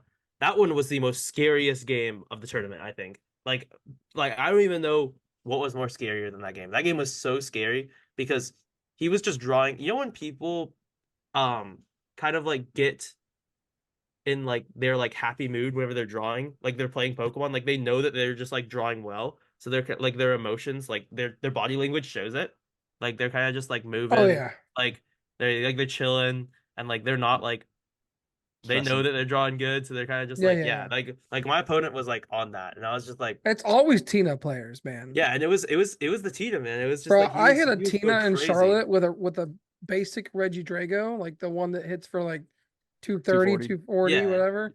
Yeah, he's like, you just draw like, oh, 5 different energies and just drawing the absolute nutter butters versus me. And I'm like, Yeah. all right, bro. He was playing pretty well. And I was just like, okay, I just have to outlast this, right? Like I just have to somehow survive this. Game one, I lose. I just conceded. I mean, it was pretty bad. Like I just lost. Game two, I win. I don't really remember much. I think I Kyogre'd him. Like I think I went like Roxanne, Kill Manaphy, Kyogre, and then game three, it was kind of like the same thing, but he like he just opened up a little opportunity for me because he played a Mirage Gate with no energy in his deck, but he didn't know. Oh. And then that cost him one Mirage Gate whenever I Roxanned him later in the game and killed his Manaphy. And then he couldn't find Rod Nest Ball off of the Col. He drew in the Colress off of my Roxanne, and then he whiffed always Rod do. Nest Ball. He hit Rod, but he didn't have Nest Ball. He had and I then go on to Kyogre his two Giratinas and win the game. That was like the one that I felt like I like survived. I was like, okay, if I can get through this one, I'm there. I think after that I hit Jack, Mhm. right? Another Tina. I had 9 mulligans. That was the majority. It was like 8 or 9 mulligans I took against him. Game one, and he didn't play Manaphy, so I just won. It's like if they don't play Manaphy, the matchup's really, really good. He did play an Iono though, but he didn't draw into it until late in the game, so it didn't really matter. But like he like there was just nothing he could really do with no Manaphy in his deck. It's like I could just go haywire. Like I can set up the the Kyogre play the entire game. And Roxanne him. So it's just not very favored. You just need the one turn. Game two I win too. It's just with no Manaphy, they don't really have a chance. And then I get paired against Zing. Really unfortunate game. We both didn't want to hit each other. It's like same team.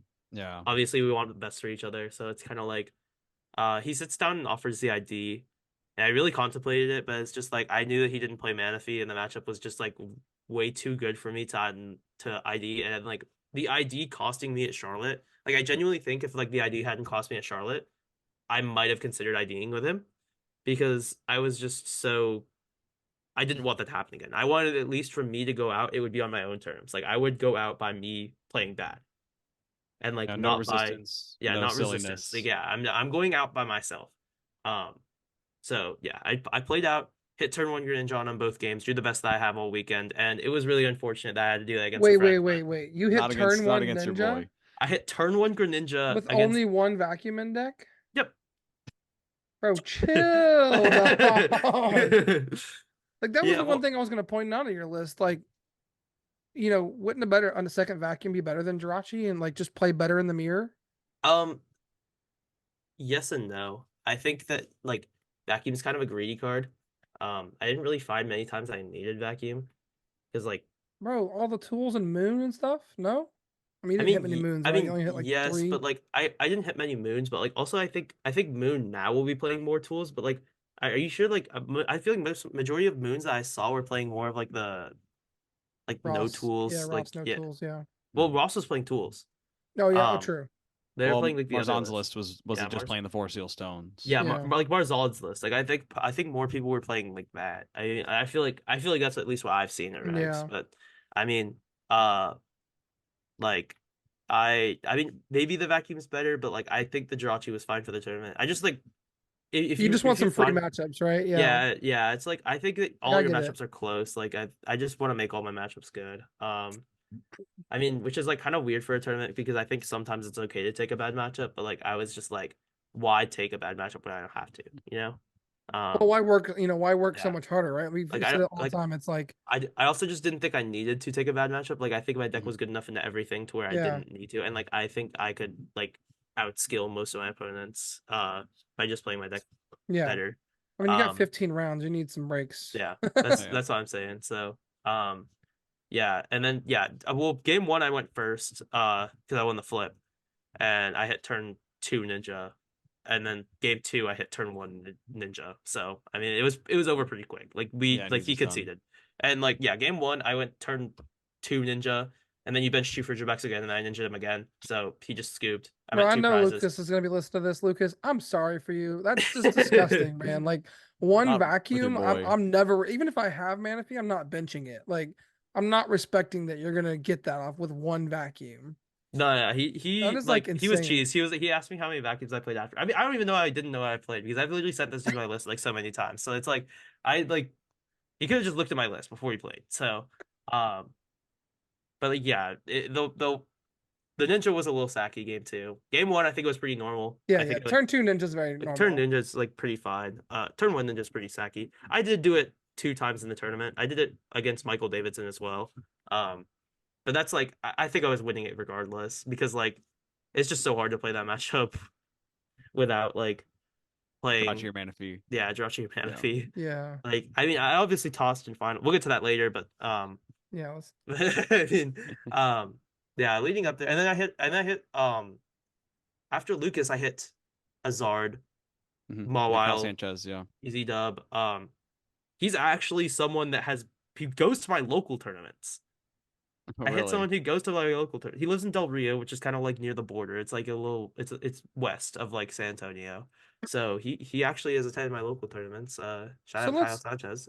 First day 2, 4-0. I mean like first day 2 into 4-0 is pretty nice. Oh, wow. Yeah. So let's I mean, talk he's about a the Zard little cheese. matchup really quick, right? So Yeah. if you don't play the Devos, they could really just like once they see them all, just concede and play a game 2 and 3 without all that, right? Like they got to bench Manaphy. That's the only scary thing.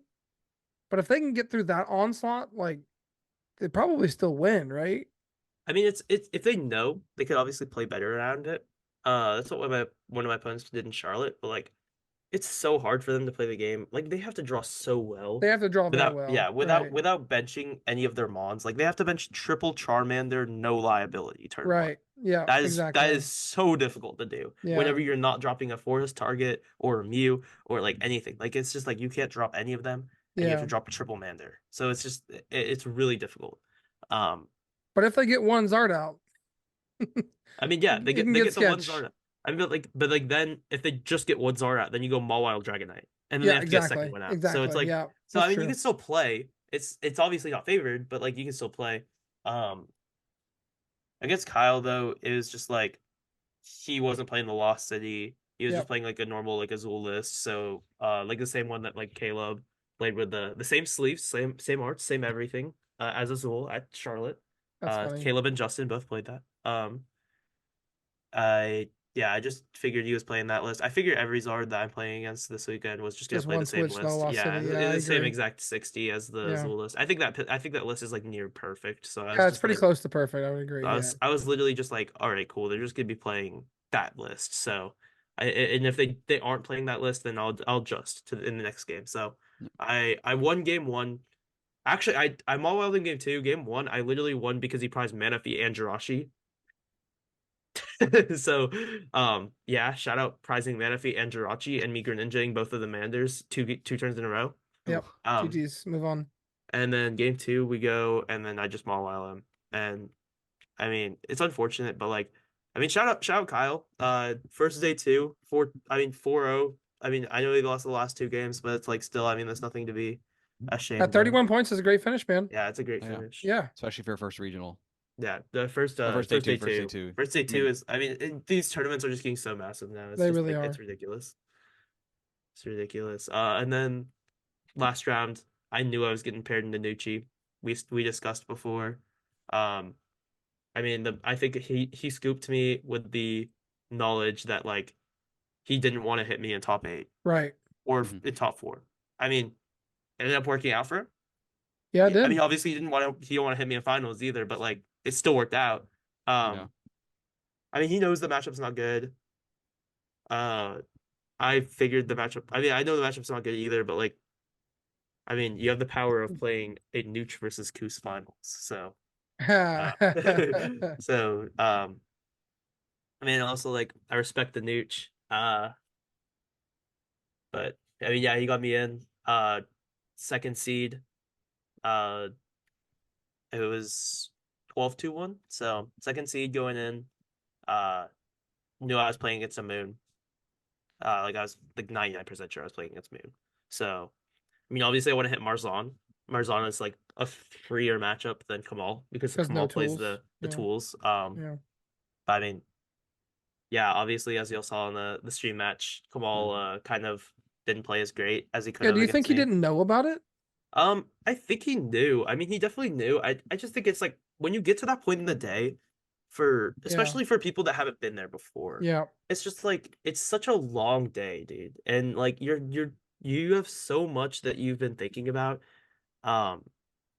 Whether it be just like I was doing homework in between like all my rounds. Mhm. So it's just like I'm just doing so much and like I have stuff that I have to keep track of back home. So it's just like there's just a lot going on that you have to keep track of, and like everyone makes mistakes. Everyone like can't play perfect. No one plays perfect throughout an entire tournament. No. I don't think anyone has ever played perfect throughout an I mean, entire maybe tournament. Azul has.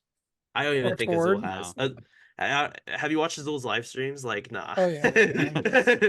You know, they're the best players in the game. I'm just, how it is. No one plays perfect like throughout an entire tournament. Yeah, And I like mean, maybe this is copium.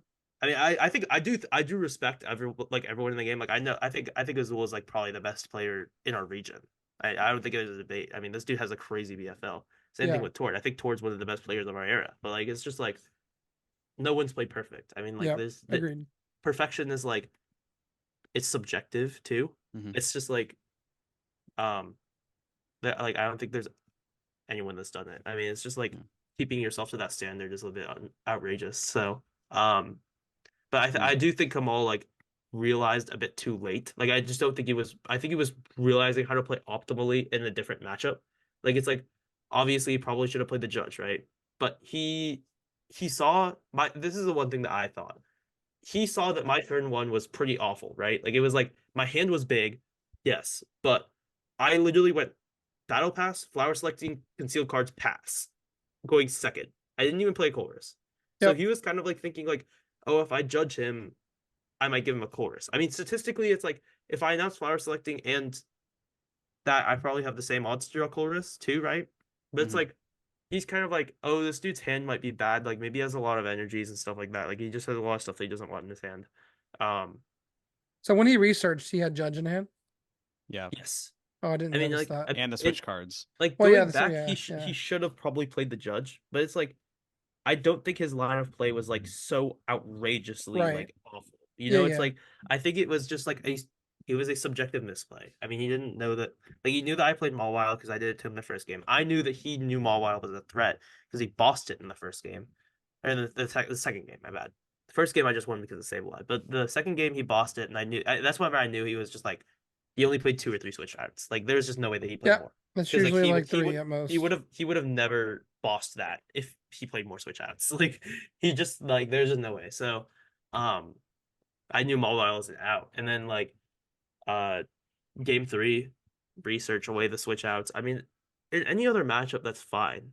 Like in literally any other matchup, unless you're playing against a Mawile deck, that is the right play. Like you want to research because you want to see the most cards. Like you want to maximize your odds Yeah. of like getting an explosive turn. The way he was playing at game 3 was he was trying to not bench any liabilities that had 200 HP or less. So I couldn't Kyogre for I had to Kyogre for 5. Like if I was to do it, I had to Kyogre for 5 and vacuum. And I lost it in my vacuum. So he just like he played it right. Other than he forgot that Mawile was a card. Which is like Yeah. there's a Yeah. lot of stuff that you have to play around in the matchup. It's And not Aiden good. Tempting Trap Khus was born. Yeah, and then I just tempting trapped him. I mean, like it is, it's a way to win, and like I'm like It I'm not gonna sucks doing throw it, but yeah. you got It's to. like I mean, it's like like, yeah, it's like I came to win the tournament. It's like when you play Pokemon at that such high stage, yeah.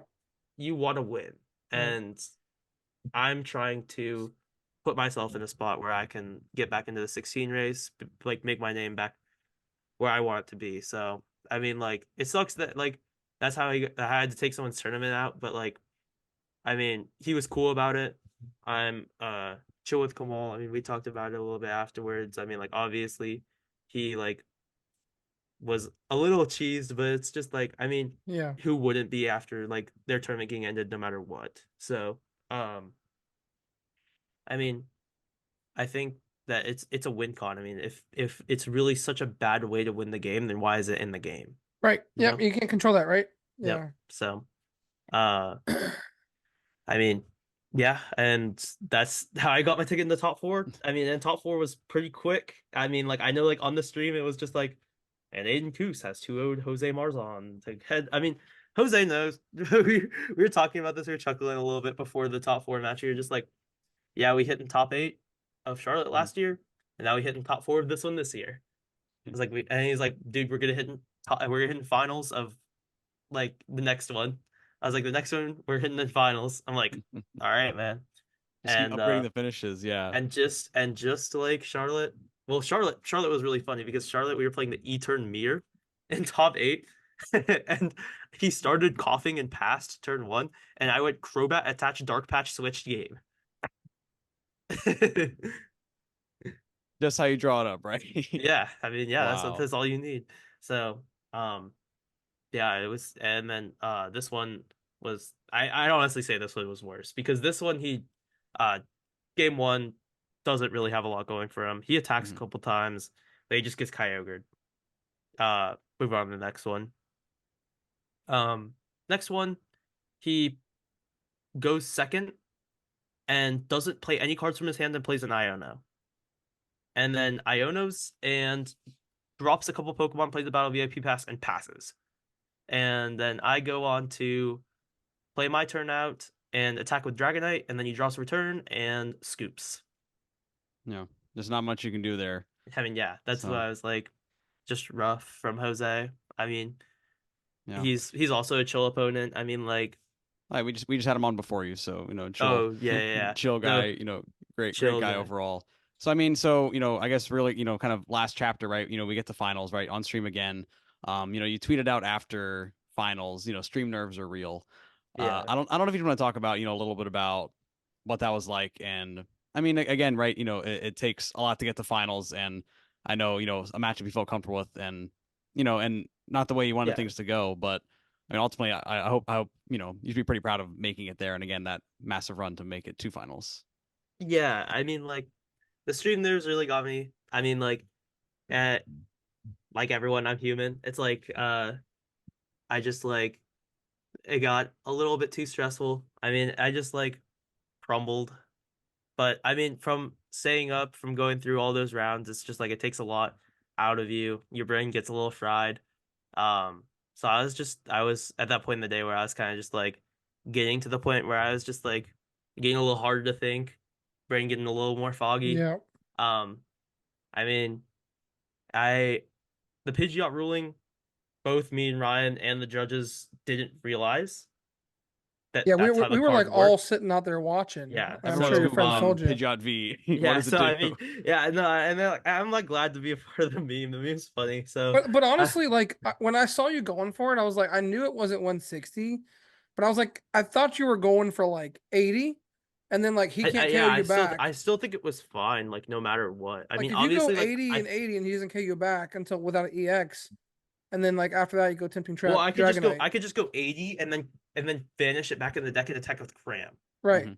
Yeah. So I mean, like- that's like also another line that I I could have thought done. that was what It kind of was- what you were going for. I mean, it should have been, but it was just like I attacked and I thought it was knockout, so I said knockout, uh-huh. and then Nucci was like, cool, and then put it in the discard. Yeah. And then we start playing our turns like normal. Judges are also fine. And then stream chat goes crazy. So Twitch chat goes crazy. So do you People in think- the audience? I'm curious what your opinion on this small little thing, right? So while yes, we want to uphold the integrity of the game, right? Yeah. Your opponent read the card. You read Yeah. the card. Like he literally picked it up, read the card. Yeah. There's 2 judges there. They both agreed with it. Yeah. Right? No one caught it. I'm not saying let you take the prizes. What I'm trying to say is it was a completely fixable, reversible board state. You've checked your deck. You know what's in your prizes. We know what prize you took because we have a prize cam. Yeah. Do you agree that that should always be a DPL? I think it should. Okay. I don't think that there's, I mean, obviously in my case, like I'm gonna be like, yeah, man, like I wish it wasn't a DPL because then I'd have like $3,000 more. But like, right, but like if it was your I opponent, think in the grand scheme of the game, I think that if they're gonna keep a standard, they should keep it. And I Yep. think like this is one of those standards that they need to just like keep set if they need to. Because ultimately it's the person whose cards that are in their deck should know To what they know, do the yeah. best. Yeah. Okay. And it's like ultimately it's my fault for not knowing what Pidgeot V that their actual text was, even though it is like a very, I could think that it's like, okay, wait, I'm pretty sure I can't curse on here, right? Yeah, please don't. Okay, I'm pretty sure that it's like not. I could think that it's a little dumb that Pidgeot V has the text that it does, but like I'm not gonna be like, it's not my fault. Like it is my fault. Right. At the end of the day, so I was just like, all right, it's like this is my fault. I can go and tell people what I want to tell people, but at the end of the day, like there's nothing that's gonna change from being my fault of like Yeah. not reading my cards because I did everything that I could to put myself in a position, and that wasn't one of the things I did. So, I mean, ultimately, learn from your mistakes, come back to the next one, try again. I mean, there's always opportunities. There's gonna continue to be opportunities, no matter what you do in life. There's gonna continue to be opportunities. Well, I think it's a really good lesson for people like listening at home that like, wow, Aiden, I think you were probably 65-35 favored, probably. I mean, something along those lines. Yeah. That like you can play any matchup and win any matchup, not just because your opponent gets a DPL, but just because like you play well and like him playing well forced you to like think a little bit harder, think about different routes, and then yeah, it caused you to make a mistake. That was unfortunate, but maybe his play kind of influenced that, right? Yeah. Because you have to go through routes that you're not used to kind of going through. And I think it's just what I'm trying to say is that everyone keep your head up no matter what it is, no matter how bad the matchup is. whatever happens, Pokemon's a game that everyone's, involved with, and you just want to have fun with and play with, right? So, Yeah. you And know, I think that opportunity that line you said is really kind of what you did, right? Kind of encapsulates your whole story, right? Say, hey, go to Charlotte. Not quite what you wanted. There's another opportunity, and here you are with that opportunity. And thanks for being here to tell us your story about this incredible run, the multi-regional path to just your amazing finish. I mean, yeah, it was definitely a crazy run to get there, and it felt good at least to pay off a little bit. Wish I could have gotten that win, but of course. I mean, obviously it feels good from my perspective because I already gotten my win. Yeah. I think it'd feel a lot better if I didn't get my win. So, Yeah. but I've gotten my win. Obviously, I'm looking for my second. One of the pictures that I took would have gotten a lot harder if like I actually got that second win because I was just like on Yeah. the screen. If I got the second win, it would have gotten a lot crazier. The foreshadowing. Yeah, I Oh, yeah, definitely. Usually, whenever I talk some smack before the game, I get punished. It happens at locals. It happens at bigger tournaments. Yep. I literally was behind the stage. I was like, me and Nooch and Chip were talking, and I was just like, "Oh, this is gonna be a quick one, bro. We'll get out of here quick." And he's Oof. like, well, "Actually, if it's a quick one, bro, that's pretty Nucci favored." And I'm like, "Nah, that's all right." So I attempted to try and talk some smack, but I mean, it kind of didn't really work on my favor. It's all right though. I mean, no, yeah, you're all there's good, always man. another opportunity. I'll be back. I'm Absolutely. confident in myself. So I mean, the main thing is just like you got to be confident in yourself. If you're confident in yourself, then you can like do whatever you aspire to do. Yeah. And I'm feeling pretty confident in you too. I mean, you had the great run. I do think that Aiden's back. He will be back. And before we close this out, really, who do you want to, any shout outs you want to give, sponsor you work with? You said a lot of the team supporting you. Any quick shout outs before you head out? Yeah, I'll shout out let's shout out to all of TGC, the squad, all of TGG, my team, my sponsor, Jerry, Lucas, Raymond, Andrew, Grant, Zaya, new member Zaya Lee, Isaiah Chaville, and am I forgetting anyone? Lucas, Raymond, Grant, Jake, Andrew, Zaya, Andrew Estrada. I mean, also shout out Hedrick. I mean, Hedrick's like that's my boy. It's my sugar mama. So, so, love Andrew, and yeah. I mean, shout out everyone that's supported me. Shout out my locals. I mean, shout out my Medify. I'm running yeah, right. running this class on Kyogre Lost Box as well as other Lost Box. So you could peep in. There's gonna be a little Q&A session at the end. After I do the class, it's only $15. Most classes cost more. And I also run coaching on Medify. And my schedule should be updated as we speak. And there may be some content coming out for me in the future. Hey. Stay tuned. I don't know. I mean, there's been a talk about it. Whether I actually stop being lazy is one thing, but yeah. I mean, thank you all for having me on. Well, yeah. Thank you so much, Aiden, for joining. Congratulations on your success, man. It was fun splashing with you this weekend, and we'll splash some more. Some epic sure. splash in the future Epic once we get splash. this cube going. Yeah, we gotta get And the new Epic Splash It's card. gonna be lit in Europe, man. So, but thanks for having us on. That's gonna do it for this episode of the Beach Court Podcast. Until next time, we'll talk to you then, guys. Have a good evening. Right, see you.